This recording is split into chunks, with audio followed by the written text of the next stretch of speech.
जी वालेकुम अस्सलाम अली रज़ा। आप मैं ठीक हूँ जी। आप सब लोग ठीक ठाक हैं?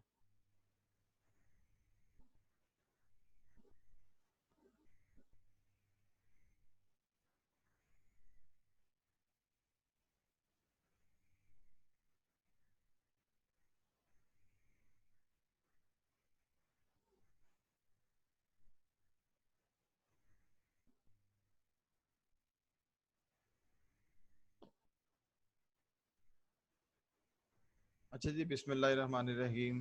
काइंडली सब लोग ज़रा कंफर्म कर दीजिएगा, आवाज़ आ रही है जी सबको?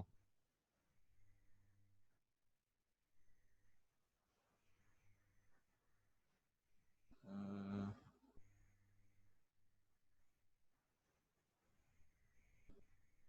अच्छा जी, चलिए जी।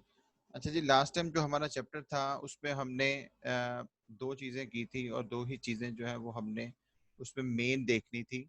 वन विच इज़ कॉल्ड क्या था, फाइनेंशियल गियरिंग, और दूसरी कौन सी थी, ऑपरेशनल गियरिंग।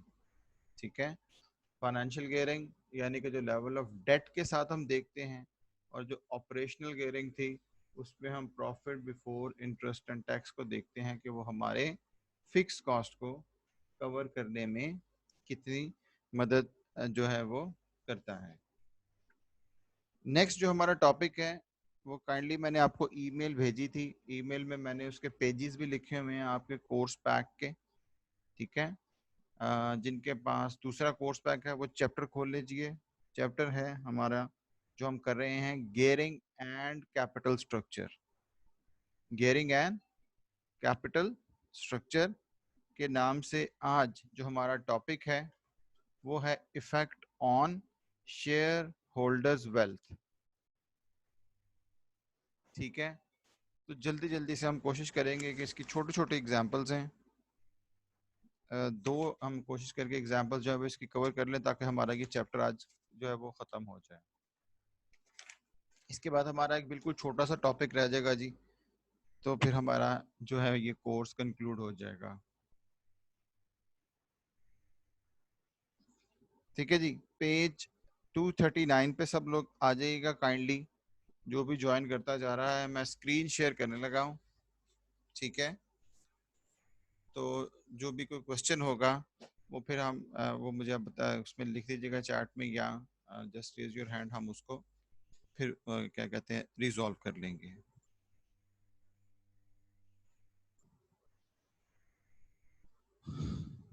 अच्छा जी, देखिएगा पेज 239 पे आपके सामने विजिबल हो रही है स्क्रीन?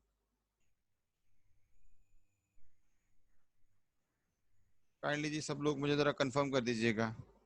ठीक है जी। अ,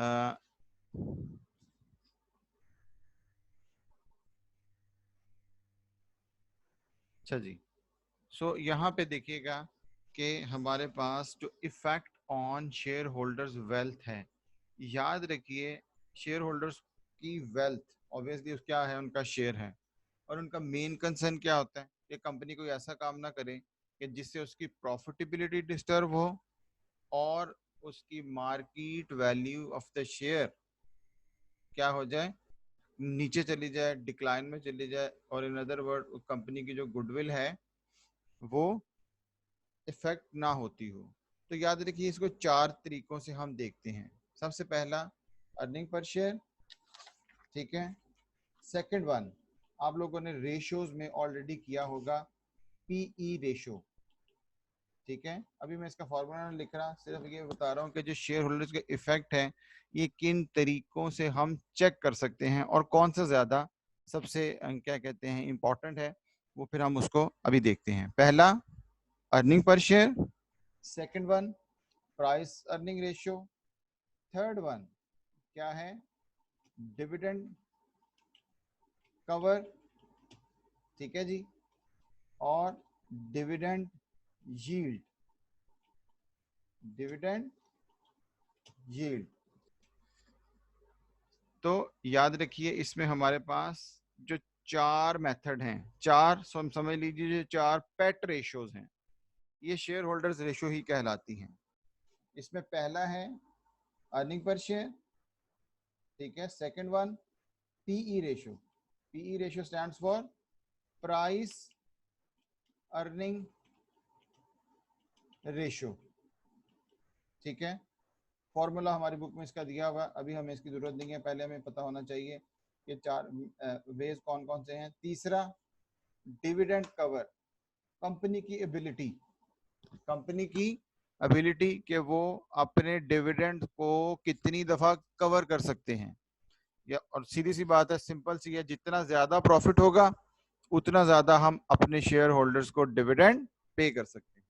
चौथा, फोर्थ वन, यील्ड। यील्ड का मतलब क्या होता है जी? Productivity, productivity. ठीक है, और किसमें? In relation to its market price. Market price किसकी? Market price per share, market price per share. ठीक हो गया। सो डिविडेंड यील्ड क्या है कि हमारी कंपनी जो डिविडेंड दे रही है वो हमारी मार्केट प्राइस पर शेयर के मुकाबले में उसकी क्या परसेंटेज है। इन अदर वर्ड, जिस तरह से हम लगाते हैं ना, कहीं पे जाके पैसा इन्वेस्ट करते हैं तो उस इन्वेस्टमेंट का हमें क्या मिलता है? रिटर्न मिलता है। तो उस रिटर्न को हम कह सकते हैं प्रोडक्टिविटी। तो इसी तरह से शेयर होल्डर जब कभी भी इन्वेस्टमेंट करने लगता है अपने, या हमारे शेयर खरीदने लगता है, तो यूजुअली जो उसका कंसर्न होता है, जिसमें जो सबसे पहला है, जो सबसे इंपॉर्टेंट है, ये देखिए मैं इसको रेड करने लगा हूं। ठीक है, ये सबसे ज्यादा इंपॉर्टेंट है जी, और ये इसकी इंपॉर्टेंस इतनी ज्यादा है कि इसके ऊपर पूरा अकाउंटिंग का स्टैंडर्ड है। IAS 33 के नाम से इसका पूरा स्टैंडर्ड है, which is earning per share. ठीक है, दूसरी जो है ये इसके एस्पेक्ट हैं, लेकिन जो सबसे ज्यादा मैटर करता है कंपनी के लिए वो क्या होती है? उसकी अर्निंग पर शेयर। ठीक है, अर्निंग पर शेयर का फॉर्मूला मैंने यहाँ पे लिखा हुआ है जी, net profit after tax. Net profit after tax, इसका फॉर्मूला कंप्लीट ये होता है, net profit after tax minus preference dividend. कि अगर हमारे पास कोई प्रेफरेंस शेयर होल्डर्स हो, उसमें से हम उसके डिविडेंड क्या कर देते हैं? माइनस करते हैं, divided by number of ordinary shares. तो याद रखिए, इसकी डिनोमिनेटर में सिर्फ और सिर्फ हमेशा ऑर्डिनरी शेयर्स ही आएंगे। तो सिंपली याद रखिए हमारा फॉर्मूला क्या है? Net profit after tax, net profit after tax divided by number of ordinary shares. और अगर मैं इसको इस तरह से लिख लूं कि net profit, net profit for, या net profit available for ordinary share holders, ordinary share holders, तो ये ज्यादा अच्छा है। अगर इसको मैं इस तरह से लिख लूं कि net profit available for ordinary share holder, तो ये और ज्यादा अच्छा हो जाएगा। यानी कि इसकी एक्सप्लेनेशन मेरे पास आ गई, divided by number of ordinary share. ठीक है, तो आप लोगों ने ऑलरेडी पहले भी इसको देखा हुआ है तो रेशियोज में। तो आज हम इसकी यहाँ पे फाइनेंस में इसकी क्या देखेंगे? एप्लीकेशन देखेंगे। पेज 239 पे, पेज 239 पे उसने इफेक्ट ऑन शेयर होल्डर्स में सबसे पहले डिस्कस किया है किसको? अर्निंग पर शेयर को। तो अगर काइंडली उसके ऊपर आ जाएं तो हम यहाँ पे इसको प्रूव करके देखेंगे कि किस तरह से हमारी अर्निंग्स पर शेयर जो है वो इफेक्ट होती है। आपको पता है कंपनी के पास, हमने डिस्कस कर चुका है जी, फाइनेंसिंग मेथड। ठीक है, वन वे और द अदर दो तरीके के होते हैं। पहला, इक्विटी। इक्विटी का क्या मतलब है कि हम शेयर्स या ऑर्डिनरी शेयर्स क्या कर दें? इशू कर दें। ठीक है, और दूसरा क्या है कि यहाँ इनको हम क्या कहते हैं? डिबेंचर्स कहते हैं, या इनको हम क्या कहते हैं? बॉन्ड्स कहते हैं। इसको क्या कर दें? इशू कर दें। अच्छा, अगर हम बॉन्ड इशू करेंगे तो इस पर हमें क्या पे करना पड़ेगा? इस पे हमें क्या पे करना पड़ेगा? इंटरेस्ट। ठीक है। और इंटरेस्ट के ज्यादा होने से हमारी प्रॉफिटेबिलिटी क्या हो सकती है, ऑब्वियसली क्या होगी, इफेक्ट होगी, हमें कम हमारा जो है ना वो प्रॉफिट हमें पोर्शन उसका देना पड़ेगा। सो अगर ये देखिए इसके क्या होगा कि हमारे यहाँ पे क्या नजर आ रहा है जी, हमें इंटरेस्ट देना पड़ेगा, और इंटरेस्ट देने से पर्टिकुलरली पक्की बात है कि हमारी क्या होगी, प्रॉफिटेबिलिटी नीचे जाएगी। ठीक है। और अगर हमारी प्रॉफिटेबिलिटी नीचे जाएगी तो ये देखिए ये ऊपर क्या लिखा हुआ है, नेट प्रॉफिट आफ्टर टैक्स। तो जब हमारा प्रॉफिट कम आएगा तो ऑटोमेटिकली ये किस चीज के ऊपर जाके इफेक्ट करेगा, सीधी सीधी सी बात है कि हमारी अर्निंग पर शेयर पे, इस पे अर्निंग पर शेयर पे क्या करेंगे, इफेक्ट करेंगे। ठीक है जी, सिंपल सी बात है कि अगर हम डेट इशू करेंगे तो डेट से क्या होगा, ऑब्वियसली इंटरेस्ट पे करेंगे, इंटरेस्ट से हमारी प्रॉफिटेबिलिटी क्या होगी, सम हाउ इफेक्ट करेगी, तो जो कि हमारे ईपीएस को कम करेगी। इक्विटी शेयर्स, जब हम शेयर्स इशू करते हैं तो शेयर्स इशू करने से क्या होता है, हम नए शेयर्स इशू करते हैं जी, न्यू शेयर्स। न्यू शेयर्स जब इशू करेंगे, सही है, तो इससे क्या होगा, इससे हम, मैं यहीं पे इसको यूज करके इसकी डायरेक्शन चेंज कर देता हूँ, इससे क्या होगा, इससे हम क्या, हमारे क्या बढ़ेंगे, डिविडेंड ज्यादा बढ़ेंगे जी, क्योंकि नंबर ऑफ शेयर्स जब ज्यादा होंगे तो ऑब्वियसली शेयर होल्डर्स को हमने डिविडेंड भी देना है। लेकिन साथ ही साथ याद रखिए कि क्या और चीज ज्यादा होगी, मेरे number of shares, number of shares भी क्या कर जाएंगे, इंक्रीज कर देंगे, और लाइकली इफेक्ट है कि ये पक्की बात है मेरा किसके ऊपर, ईपीएस पे ये चीज इफेक्ट करेगी। ठीक है जी। तो दोनों फाइनेंसिंग मेथड के प्रोज एंड कॉन्स हैं। यहां तक kindly just raise your hand जी, ये आपको रिलेशनशिप समझ आ गया डेट से और इक्विटी से? हाँ जी, काइंडली सब लोग जी जरा जल्दी से हाथ कर दिया करें ताकि मुझे आगे चलने में फिर आसानी होती है। अच्छा जी, तो इसका मतलब क्या हुआ कि पिविटल एलिमेंट, जो मेन एलिमेंट है, मैं यहाँ पे ये देखिए इसको कलर कर रहा हूँ, ठीक है। मेन एलिमेंट फिर मेरे पास क्या आ गया इस तमाम तरह की चीज का, वो ये है कि जी ऑब्वियसली कंपनी किसकी है, शेयर होल्डर्स की। तो भाई जो मर्जी फाइनेंसिंग मेथड करो, इसका जरा ध्यान रखो कि हमारी जो ईपीएस है, ठीक है, वो बहुत ज्यादा इफेक्ट तो आएगा, इफेक्ट तो पक्की बात है आएगा, ठीक है। लेकिन ये भी होगा कि जब हम नया, किस वक्त फाइनेंस करते हैं, जब हमें कोई नया प्रोजेक्ट नजर आता है, जब हमें कोई नया वेंचर नजर आता है, ठीक है। और नया वेंचर या प्रोजेक्ट जब हम लगाएंगे तो जाहिर बात है आने वाले वक्त में हमारी प्रॉफिटेबिलिटी क्या होगी, ज्यादा होगी। ठीक है। तो सम हाउ हमें जो है वो कॉस्ट या हमें इसकी तकलीफ शुरू में बर्दाश्त जो है वो करनी पड़ती है। ओके जी। सो यहाँ पे हमें एक छोटा सा एक टूल मिला कि हम ऐसा करते हैं कि जी इन दोनों मेथड्स को यूज करते हुए एक इनडिफरेंस पॉइंट निकाल लेते हैं। क्या निकाल लेते हैं, एक इनडिफरेंस पॉइंट। और ये इनडिफरेंस पॉइंट क्या है कि जी whatever the method of financing is, हम टारगेट क्या रखें, whatever the method of financing, हम अपना टारगेट, और टारगेट किस चीज का, टारगेट किस चीज का, पीबीआईटी का। PBIT stands for profit before interest and tax. ये हमारे पास क्या हो जिससे कि हमारी ईपीएस, अर्निंग पर शेयर जो है वो ज्यादा लार्जली इफेक्ट ना करे। तो यहाँ पे देखिए दो साइड है, एक लेफ्ट हैंड साइड हम बचपन से पढ़ते आ रहे हैं फॉर्मूला की या इक्वेशन की, और दूसरी क्या है, राइट हैंड साइड।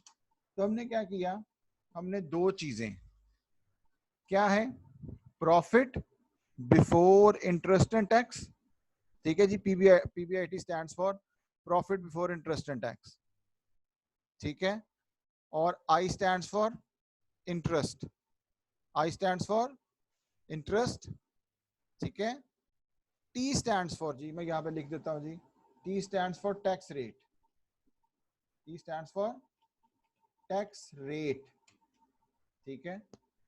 सो जब हम इसको पीबीआईटी में से इंटरेस्ट माइनस करते हैं, समझ लीजिएगा फॉर्मूला को, मुश्किल नहीं है बिल्कुल भी, उसके साथ अगली ब्रैकेट में मैंने लिखा हुआ जी 1 - टी, तो 1 - टी करने के बाद जो ये चीज निकल आती है, ठीक है, इसके साथ मैं कमेंट लिखने लगा हूं, ये बेसिकली क्या है, net profit after tax.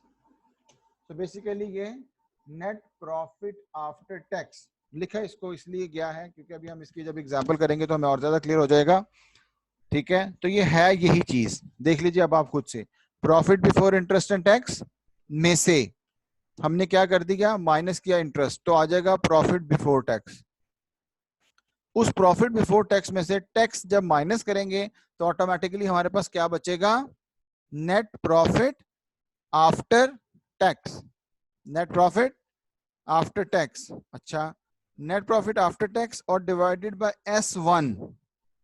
S1 क्या है जी, number of shares, number of shares financing या फाइनेंसिंग मेथड 1, ठीक है, ये देखिए फाइनेंसिंग मेथड 1, ठीक है, दूसरा क्या है, फाइनेंसिंग मेथड 2। तो अब अगर हम इसके ऊपर गौर करें तो ये किसका फॉर्मूला बन जाएगा, ईपीएस का। ये देखिए मैं इसको एक ब्लॉक में लगा रहा हूं, ठीक है, और अगर मैं इसको और ज्यादा क्लैरिफाई कर दूं तो इसको मैं ऐसे कर देता हूं कि ये किस चीज का फॉर्मूला बन जाएगा हमारे पास, किसका, अर्निंग पर शेयर का, ठीक हो गया जी। किस तरह से, ये हम पहले करके आए हैं, net profit after tax divided by number of ordinary shares. तो इसी फिनोमिना को, इसी चीज को मैंने यहां पे क्या कर लिया, थोड़ा सा टेक्निकली लिख लिया और डिवाइड कर लिया S1 से, और इज इक्वल टू मैंने वही चीज दोबारा लिखी और डिवाइड कर दिया किससे, S2 से।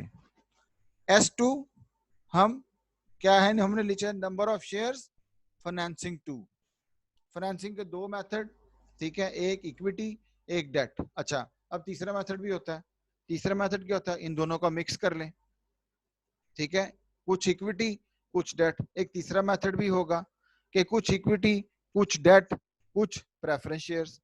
तो हमने पहले कहा कि हमने डिनोमिनेटर में ऑब्वियसली क्या होगा, अगर डेट इश्यू करेंगे तो नंबर ऑफ ऑर्डिनरी शेयर्स उतने ही रहेंगे, लेकिन अगर नंबर ऑफ क्या कहते हैं शेयर्स इश्यू करेंगे तो ऑटोमेटिकली मेरे शेयर्स क्या हो जाएंगे, ज्यादा हो जाएंगे, ठीक हो गया।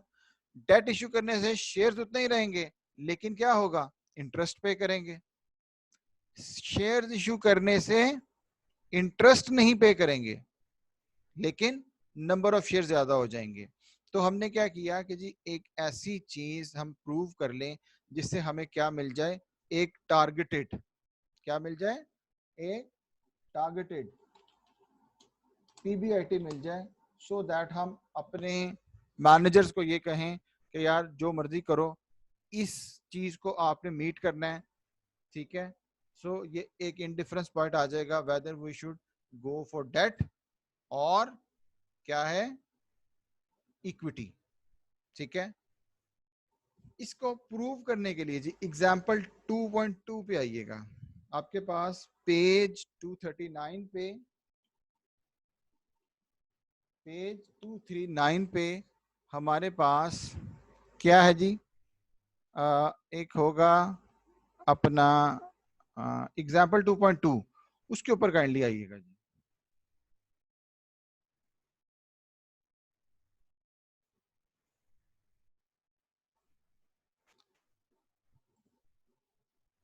अच्छा जी, काइंडली सब लोग जी मुझे कंफर्म कीजिएगा, यहां तक हमें क्लियर हो गया?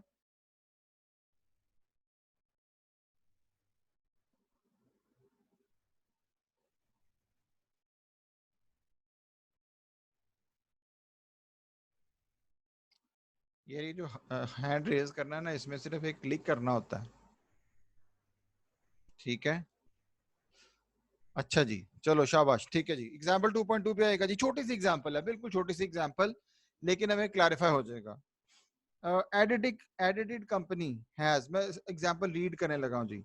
Edited company has 10 million 1 euro, मेरे हाल में ये यूरो का साइन है, ठीक है? क्या है जी? 10 मिलियन, मैं यहाँ पे 10,000, उसने आगे मिलियन बताया हुआ है, और शेयर की प्राइस कितनी है जी? मैंने इसको $1 लिख लिया, ठीक है? एंड अब मैं इसके साथ साथ लिखता जा रहा हूँ यहाँ पे, और दे वांट टू रेज कितना? 5,000 जो है वो करना चाह रहे हैं। किस तरह से? उनके पास ऑप्शन क्या है जी? ऑप्शन वन क्या है? या तो सेल कर दें, किस तरह से? 2,500 ऑर्डिनरी शेयर्स, ठीक है, एट कितने पे? $2 ईच पे, $2 ईच पे, ठीक है? तो पक्की बात है कि 2,500 को 2 से मल्टीप्लाई करेंगे तो ऑटोमेटिकली हमारे पास कितने पैसे इकट्ठे हो जाएंगे? $5,000, ठीक है? वो क्या कहते हैं कि जी हमें $5,000 हमें रेज करना है, यानी कि हमें फाइनेंसिंग चाहिए। और ऑप्शन टू क्या है? ऑप्शन टू क्या है कि इशू इशू कर दे, कितना? 10%, 10% क्या? लोन स्टॉक, ठीक है? और टैक्स रेट उसने बताया जी हमें, मैंने जल्दी से क्वेश्चन ही यहाँ पे रिप्रोड्यूस कर दिया। टैक्स रेट है हमारे पास कितना? 40%। सही हो गया जी? टैक्स रेट हमारे पास क्या है? 40%। ये हमारा एग्जाम क्या कहते हैं क्वेश्चन है कि जी करंटली उसके पास क्या है? करंटली उसके पास 10,000 शेयर्स हैं, और उसकी शेयर की वैल्यू कितनी है? $1, ठीक है? ये उसकी फेस वैल्यू है जी, ये उसकी क्या है? फेस वैल्यू, ठीक है? और या बुक जो हम पार वैल्यू कहते हैं। और जब हम उसको सेल करेंगे शेयर्स को, तो ये जो टू है, ये टू क्या है? ये पक्की बात है उसकी क्या होगी? मार्केट वैल्यू, ठीक है? अच्छा जी, यहाँ पे उसने क्या कहा कि हम, इसकी रिक्वायरमेंट क्या है जी? कि रिक्वायर्ड आप बना लीजिए, इसका लिखना है टू कैलकुलेट, क्या है? कैलकुलेट करें इन डिफरेंस पॉइंट। क्या कैलकुलेट करेंगे हम? Indifference point, okay? So अब पेज अगर आप 240 पे आ जाएं, ठीक है, तो इसी चीज को मैं यहाँ पे दोबारा से क्या करने लगा हूँ जी? कॉपी करने लगा हूँ। यही चीज हम यहाँ पे करने लगे हैं कि हम इन डिफरेंस पॉइंट किस तरह से निकालेंगे। देखिएगा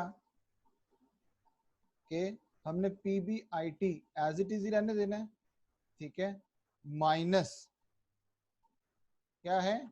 अगर हम शेयर इशू करेंगे, अगर हम शेयर इशू करेंगे तो I0 होगा, ठीक है? Profit before interest and tax मुझे नहीं पता, माइनस क्या है? जीरो। जीरो मैंने क्यों लिखा जी?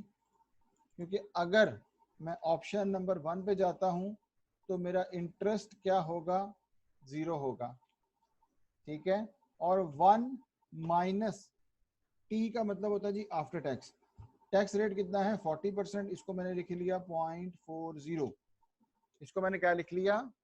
0.40। और इस सब के नीचे, ठीक है, इस सब के नीचे मैं अब यहाँ पे क्या कहते हैं, इस चीज की मदद लेता हूँ, अंडरलाइन को, डिवाइडेड बाय S1। करंटली कितने शेयर हैं जी उसके पास? करंटली कितने हैं? 10,000। नए कितने शेयर इशू करेंगे? कितने शेयर इशू करेंगे? 2500। ठीक है, तो यहाँ पे मैं सॉरी यहाँ पे नीचे करने लगा हूं जी। सो यहाँ पे करंटली मेरे पास कितने थे? 10,000 प्लस कितना?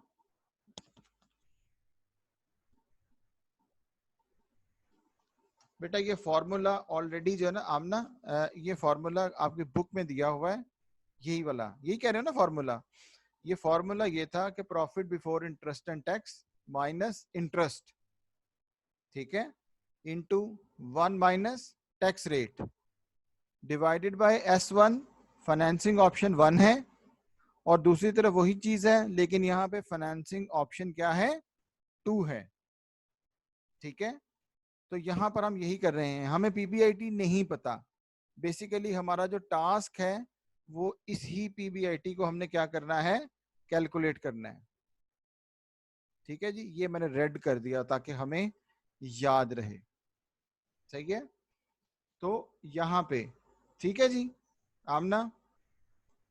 ओके, सो करंटली हमारे पास कितने शेयर्स थे? 10,000। हमने नए शेयर्स कितने इशू किए? 2500। तो यहाँ पे मैं लिखूंगा क्या? 12,500। 12,500 के यहाँ पे मैं इसको ऐसा करता हूँ कि एरो लगा देता हूँ ताकि हमें ये बात याद रहे कि जी ये कैसे आया था, किस तरह से। करंट थे 10,000 shares plus number of shares लेने हैं जी, याद रखिएगा नंबर ऑफ शेयर्स लेने हैं, अमाउंट नहीं लेनी। यहाँ पे S1 stands for number of shares, और नंबर ऑफ शेयर्स कौन से? Ordinary shares. Okay, is equal to, मैं इसी को कॉपी कर लेता हूँ जी यहीं पर, इज इक्वल टू इधर ब्रैकेट पीबीआईटी माइनस, अब ऑप्शन क्या है जी मेरे पास? 10% लोन स्टॉक। किसका 10%? कितने पैसे चाहिए मुझे? $5,000। कितने चाहिए? $5,000। ठीक है, और $5,000 पे इंटरेस्ट कितना है? 10%। कितना इंटरेस्ट है? 10%। तो 5,000 का 10% हमारे पास, मैं यहां पे लिखने लगा हूं जी, इंटरेस्ट कितना? 5,000 मल्टीप्लाई बाय क्या है? 10%। तो ऑटोमेटिकली इसका आंसर आएगा हमारे पास कितना? 500। तो क्वेश्चन में वापस आए, -500, ठीक है, इंटू 1 माइनस 0.40, 1 माइनस 0.40, और मैंने इसको अंडरलाइन कर लिया, डिवाइडेड बाय S2। अब S2 क्या है? S2 में हमने क्या इशू किया था? ऑप्शन 2। ऑप्शन 2 में हम क्या कर रहे हैं? लोन स्टॉक इशू कर रहे हैं। इसका मतलब है नंबर ऑफ शेयर्स हमारे वही रहेंगे। सो यहाँ पे हम नंबर ऑफ शेयर्स क्या आ गए? 10,000, और यहाँ पे मैंने ब्रैकेट में लिख दिया रिमेन सेम। ठीक है, और यहाँ पे मेरे नंबर ऑफ शेयर्स क्या हो गए? 10,000 प्लस कितना? 2,500। सही हो गया जी? काइंडली सब लोग यहां तक मुझे कंफर्म कीजिएगा, ये जो हमने फॉर्मूला पुटिंग की है ये सारा को क्लियर हो गया? अच्छा जी, सो यहाँ पे फर्क क्या है कि इधर कोई इंटरेस्ट नहीं है। ठीक है, अब मैं यहाँ पे लिख भी रहा हूं ताकि हमें याद भी रहे, नो इंटरेस्ट। ठीक है ना, और यहाँ पे मैंने लिख दिया विद इंटरेस्ट। ठीक है, अब स्पेलिंग मिस्टेक को काइंडली छोड़ दीजिएगा। सो यहाँ पे मैंने क्या कर दिया जी? विद नो इंटरेस्ट, और यहाँ पे क्या है जी? With interest. ओके, अब अगर मैं इसको सॉल्व करूं तो पता है ना, मैं वो क्रॉस मल्टीप्लिकेशन करके, ठीक है, हमने इन दोनों को इक्वल रख लिया। सही है, इसको इसके साथ मल्टीप्लाई कर दूंगा, इसको इसके साथ मल्टीप्लाई कर दूंगा। क्रॉस मल्टीप्लाई कर सकते हैं ना हम लोग, पता ना, कर सकते हैं।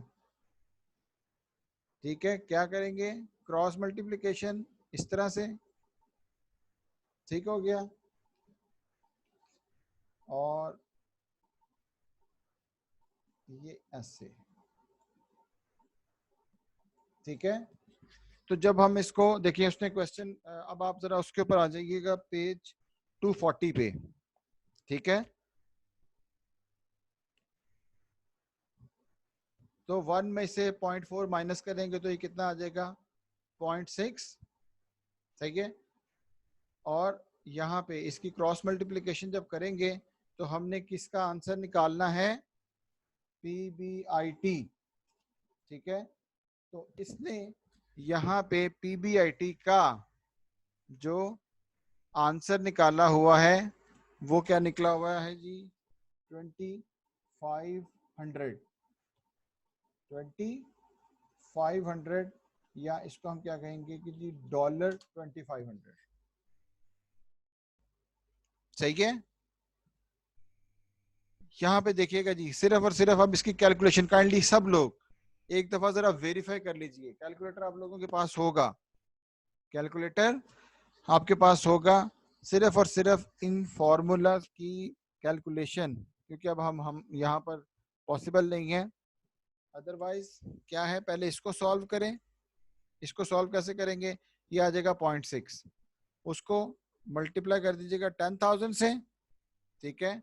और दूसरी तरफ इसको मल्टीप्लाई कर देंगे किससे, 12,500 से।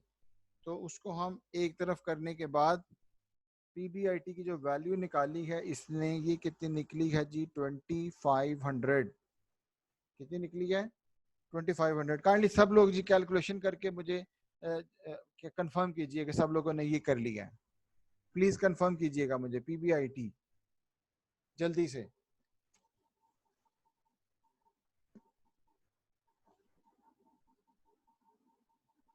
शाबाश जी, चैट में मुझे लिख के नाम अपना जो है ना वो बताइए कि आपने कर लिया इसको।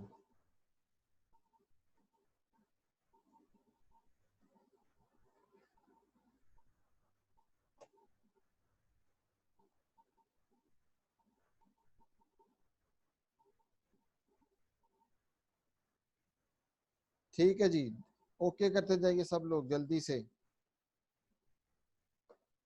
एवरीवन। शाबाश, उजैर, अक्सा, बाकी के लोग भी जी मुझे मोहम्मद अवैस, शाबाश, असद शाहिद, गुड, अली कमाल,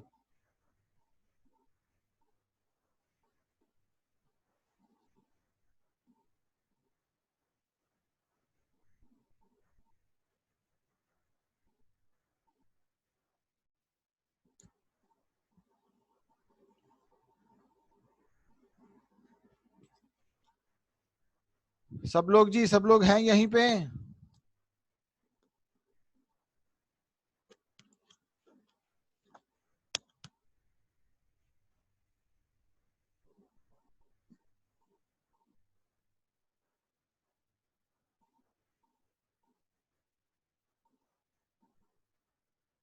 अच्छा जी, चलिए, हमने यहाँ पे क्या कहा था कि जो PBIT है, शाबाश जी, थैंक यू वेरी मच।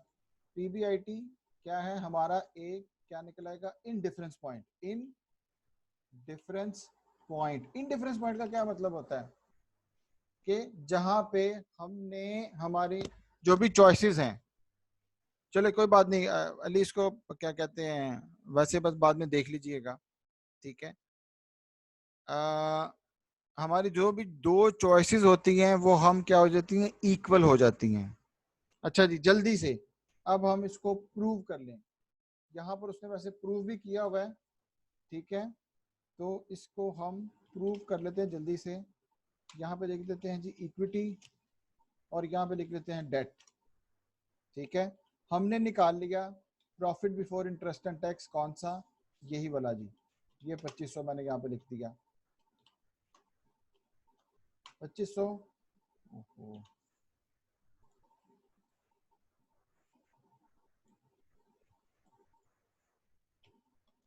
2500 और 2500, ठीक है, लेस इंटरेस्ट। नेक्स्ट क्या आएगा?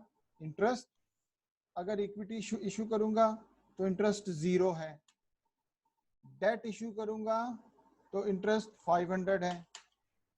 तो पीबीटी, प्रॉफिट बिफोर टैक्स, क्या होगा? दिस वन माइनस दिस, सही है, और यहाँ पे यही रहेगा। ओके, टैक्स कितने परसेंट है? 40%। कितना है? 40%।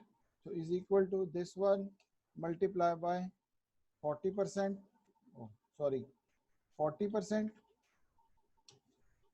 ठीक है जी। और यहाँ पे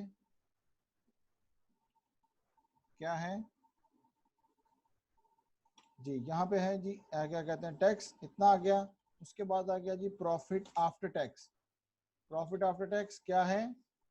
2500 माइनस 1000, और यहाँ पे हमारे पास आ गया प्रॉफिट आफ्टर टैक्स, ठीक है। Number of shares, number of shares,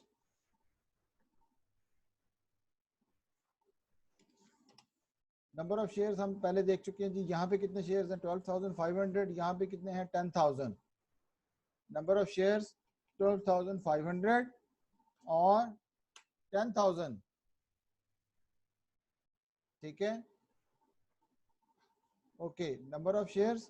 तो यहाँ पे अब निकालते हैं जी ईपीएस। क्या?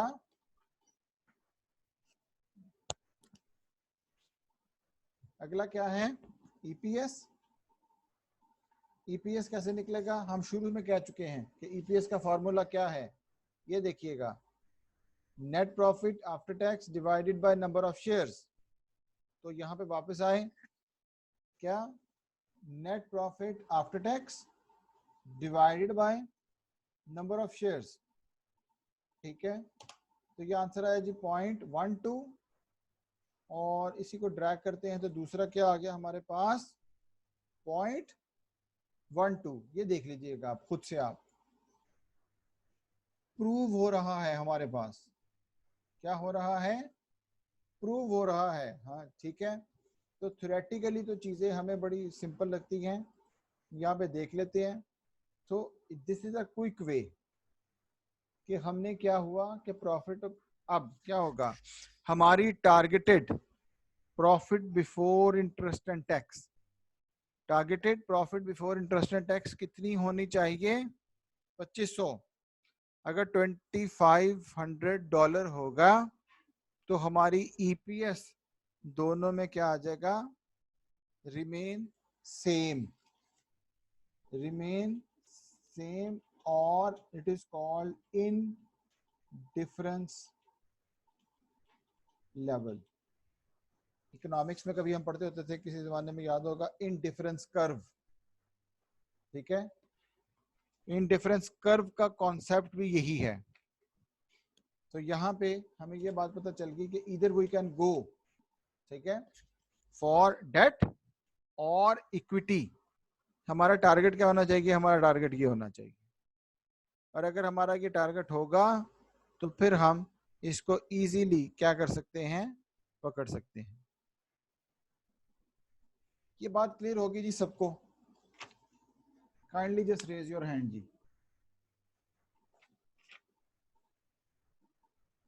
हाँ जी बिल्कुल सही है जी बुरहान। प्रॉफिट आफ्टर टैक्स को डिवाइड किया है किससे? नंबर ऑफ शेयर से। इसको मैं ऐसा करता हूँ कि जी यहाँ पे दोबारा, सॉरी,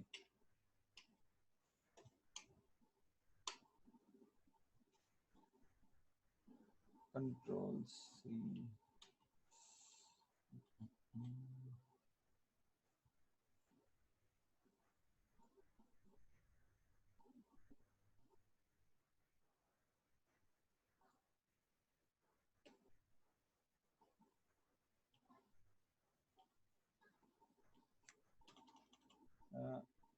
ये जो है मैं दोबारा यहाँ पे बना देता हूँ जी दोबारा से। किस तरह से निकाला हुआ है?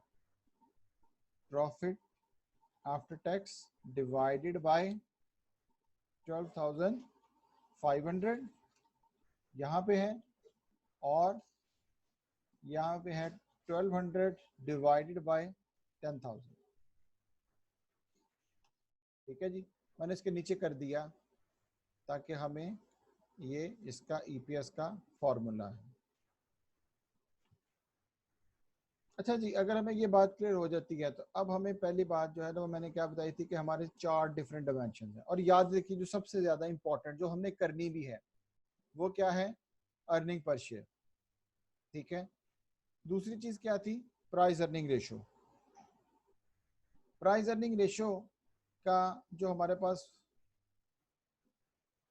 Price earning ratio second one, P E ratio.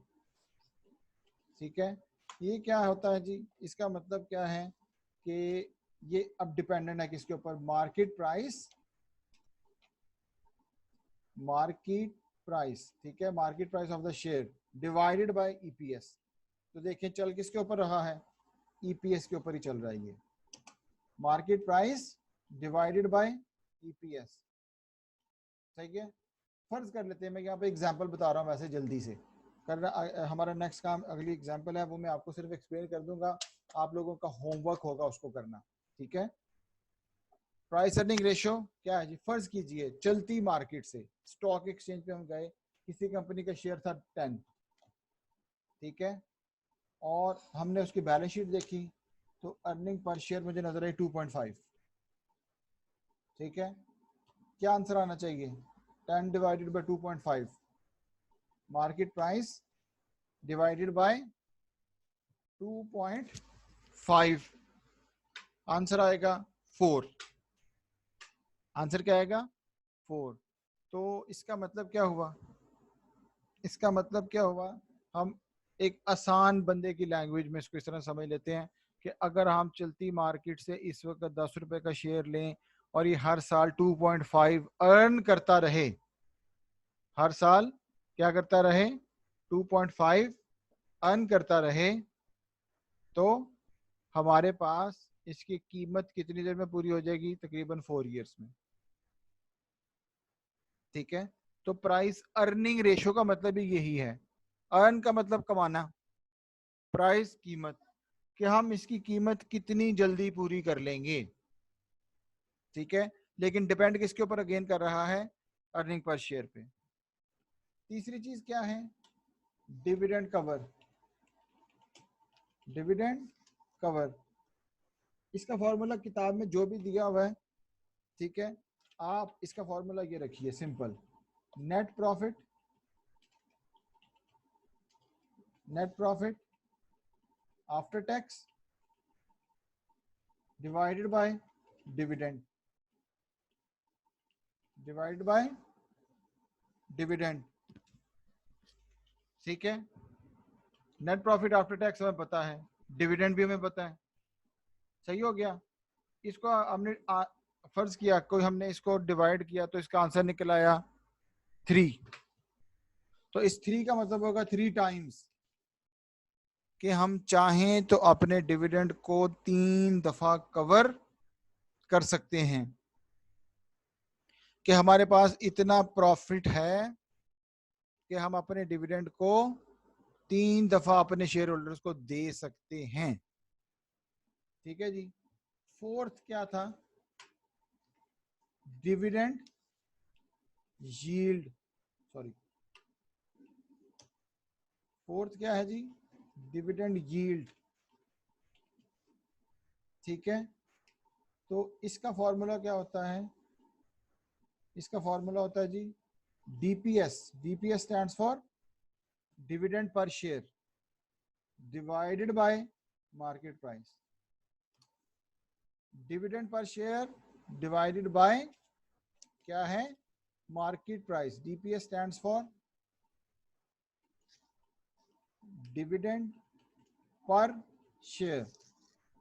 Dividend per share का क्या मतलब है, हर साल जो हमें शेयर में से कुछ पैसे मिलेंगे डिवाइडेड बाय मार्केट प्राइस। तो आसान इसको समझ लीजिए किस तरह से, कि जो मार्केट प्राइस है ये शेयर होल्डर की क्या है, इन्वेस्टमेंट है, ये शेयर होल्डर की क्या है, इन्वेस्टमेंट है।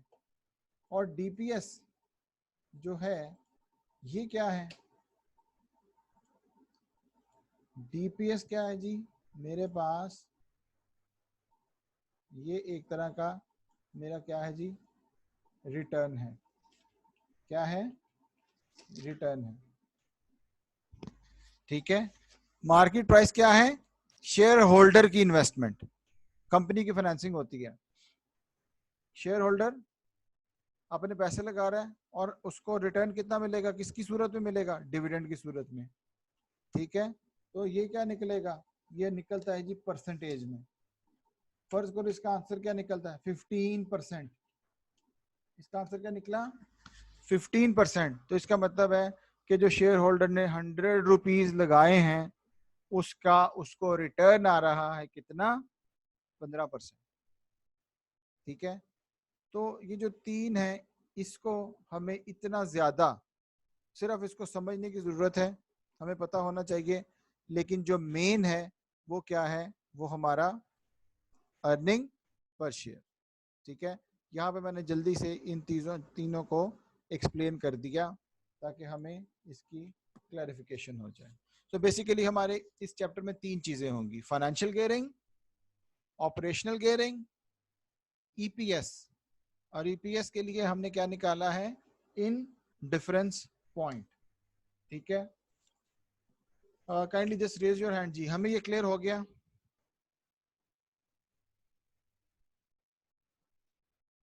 अच्छा जी। जल्दी से आप सब लोग जरा कोर्स पैक पे 2 पेज 241 पे आ जाइएगा जी। लास्ट जो हमारा आपको मैं होमवर्क देने लगा हूँ, काइंडली सब लोग पेज 241। ठीक है। रोज मैं काउंसलिंग आवर्स में अवेलेबल होता हूँ। ठीक है। और बहुत थोड़े लोग जो है वो काउंसलिंग सेशन में आते हैं। अच्छी बात है अगर माशाल्लाह आप लोगों को वैसे क्लियर हो रहा है, लेकिन मैं बार बार आपसे कह रहा हूँ कि मैं अवेलेबल होता हूँ रोज। ठीक है। या कुछ लोग माशाल्लाह अच्छी बात है वो ईमेल भी कर देते हैं, तो पॉसिबल जो भी हो सकता है हम उसको करवा लेते हैं जी। पेज 241 पे आइएगा जी। एग्जाम्पल है हमारे पास, लास्ट एग्जाम्पल है, हमारा चैप्टर कंक्लूड हो रहा है इस तरह से। जल्दी से मैं इसके बता रहा हूँ जी। उसमें उसने समराइज फाइनेंशियल स्टेटमेंट्स और इनकम स्टेटमेंट दोनों दी हुई हैं। ठीक है। The company is now considering, question almost similar है लेकिन थोड़ा एक्सप्लेन वाला है। The company is now considering investment कितनी? 25 मिलियन की। ठीक है। And this will add 5 million each year profit. क्या कह रहे हैं कि न्यू इन्वेस्टमेंट उसने कितनी करनी है? 25 मिलियन की। ठीक है। 25 मिलियन डॉलर की, जिससे कि हमारा प्रॉफिट कितना ज्यादा इंक्रीज कर जाएगा हर साल? 5 मिलियन। सही हो गया। दूसरे बताया जी नीचे देयर आर 2 वेज। पहला, one would borrow 25 million at a cost of 8% per annum। क्या है? 8%। कहता है जी मेथड नंबर 1 क्या है कि हम उसको क्या करें? लोन ले लें। और लोन कितने पर ले लेंगे? 8% पे। मेथड नंबर 2 क्या है कि हम शेयर इशू करें। क्या करें? शेयर इशू करें। और उसमें लिखा हुआ है 1 for 4। 1 for 4। 144 का क्या मतलब है? हर 4 के बदले में 1 शेयर। तो अगर आप क्वेश्चन पे देखिए, क्वेश्चन में ऊपर बैलेंस शीट जहां पे उसने summarise statement of financial position दी हुई है, तो वहां पे शेयर्स हैं कितने? 20 मिलियन। ठीक है। करंट शेयर कितने हैं? करंट शेयर हैं 20 मिलियन। और 1 for 4 का मतलब क्या होगा कि 20 million divided by 4 multiply by 1। 20 million divided by 4 multiply by 1, तो ये आंसर आ जाएगा कितना? 5 मिलियन। तो हम न्यू शेयर्स कितने इशू करेंगे? 5 मिलियन। ठीक है। अच्छा जी, उसने आगे क्या बताया? whichever financing method is used, the company will increase dividend per share next year from 32.5 to 35 cent. कहता है जी इस दफा करंटली यार ये जो इस वक्त क्लास में एंटर हो रहे हैं ना बेटा, ये इंतहाई गलत बात है। मैं अलाउ तो कर रहा हूँ, ठीक है, कोशिश किया करें कि आप टाइम से क्लास में आया करें। करंटली हमको क्या कहते हैं कि जी डिविडेंड कितना है 32.5, लेकिन अगले साल हम उसके डिविडेंड कितना कर देंगे 35 सेंट्स या 0.35 सेंट्स। ये भी 32.5 को मैं 0.325 कर देता हूँ जी, ठीक है। आगे उसने क्या बताया, सी जो पार्ट है जो लिखा हुआ है उसको छोड़ दीजिए, जरूरत नहीं है, ठीक है। रिक्वायर्ड देखिएगा उसने क्या है, उसने बताया जी टैक्स जो है वो रेट कितना है 30% है, और डेट इंटरेस्ट कॉस्ट कितना है जी, जो हमारी ऑलरेडी हमारी इस वक्त की है उसमें वो एडिशन हो जाएगा। रिक्वायर्ड क्या है, produce a profit forecast for next year एस्यूमिंग new project. दो तरीकों से हो रहा है, या हम उसको डेट कैपिटल से कर रहे हैं या उसको किससे कर रहे हैं, राइट इशू से। यही जो हमने ऊपर वाला काम किया, ठीक है, इक्विटी या डेट, ठीक है। लेकिन इसमें याद रखिएगा इंडिफरेंस वाला नहीं है काम ये। और बी में उसने क्या बताया कि कैलकुलेट कीजिए ईपीएस। तो आप लोगों का जो होमवर्क है वो सिर्फ और सिर्फ ये है, पार्ट ए और पार्ट बी सॉल्व हुआ है पिछले अगले पेज पे। सिर्फ आप लोगों ने मुझे करने के बाद ये कंफर्म करना है नेक्स्ट क्लास में कि जी हमारा एक जो है ये हमने कैलकुलेशन कर ली थी, और अगर नहीं होगी तो ड्यूरिंग द टाइम मैं अवेलेबल हूँ, मेरे से आप इसको पूछ सकते हैं। ये क्लियर है जी, यहाँ तक मुझे काइंडली बताइएगा। होम टास्क आपका क्या है कि इसका part A and B, part A and B, या अगर हम कर लेंगे तो हमारे पास टाइम नहीं है, अदरवाइज हम इसको पूरा क्लास में ही करते हैं, ठीक है। कि विद डेट और विदाउट डेट आपने सिर्फ और सिर्फ इसके प्रॉफिट निकालना है और ईपीएस निकालना है। सी और डी पार्ट को छोड़ दीजिएगा, ठीक है जी। सो इंशाल्लाह ताला नेक्स्ट वीक में या हमारी एक क्लास और है, इसमें हमारा फिर कोर्स पूरा हो जाएगा, उसके बाद फिर हमारी असेसमेंट्स हैं ऑनलाइन इंशाल्लाह ताला। तो आई होप अल्लाह क्या कहते हैं कि करम होगा जी, सब लोग खैरियत से होंगे। अल्लाह ताला सब लोगों को खैरियत से ही रखे, अल्लाह ताला हम सब लोगों को महफूज रखे और इस आफत से जो है वो हमारी खुलासी करे, हमारी जान छूटे, ठीक है जी। इंशाल्लाह ताला नेक्स्ट क्लास में मिलते हैं, लेकिन काइंडली सब लोग एक तो टाइम पे आया करें, कोशिश कीजिए। नेट का इशू होता है मुझे पता है, ठीक है, उसको ना मैं सही कर सकता हूँ ना आप लोग, लेकिन कोशिश कीजिए कि आप जो है वो सब लोग जो है वो इसको रेगुलरली हम इसको लेके चलें, ठीक है जी। Thank you very much. Time हमारा जो है वो आज थोड़ा सा ज़्यादा हो गया, 2 मिनट। Thank you.